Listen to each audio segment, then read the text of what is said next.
God's already promised his kingdom is coming. He's going to establish his reign on this earth. But we have to choose to do exactly what he's asking us to do, to make a difference for his kingdom through his power.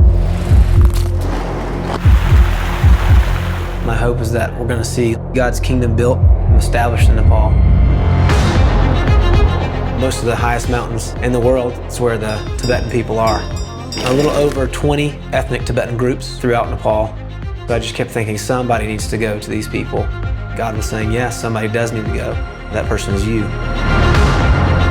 God's called us to go as a family. Having kids is such an extra blessing. God uses them in so many incredible ways. Some of our areas takes over 2 weeks of travel.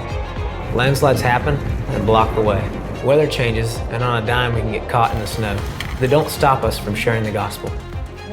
To be Tibetan is to be Tibetan Buddhist. Underneath there's a lot of emptiness. There's just so much suffering in this life, and the only way not to suffer is to not exist.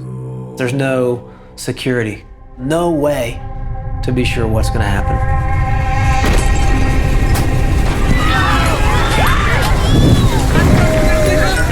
4 months after we came, the house started shaking. We were coming off the ground, up and down. We went outside, and at that point it became real what had happened. At the time of the earthquake, one village had been completely covered. A glacier broke, caused this huge landslide. Covered it in 100 feet of rubble. Almost every single person from this people group was dead. This was one of our people that we were focused on.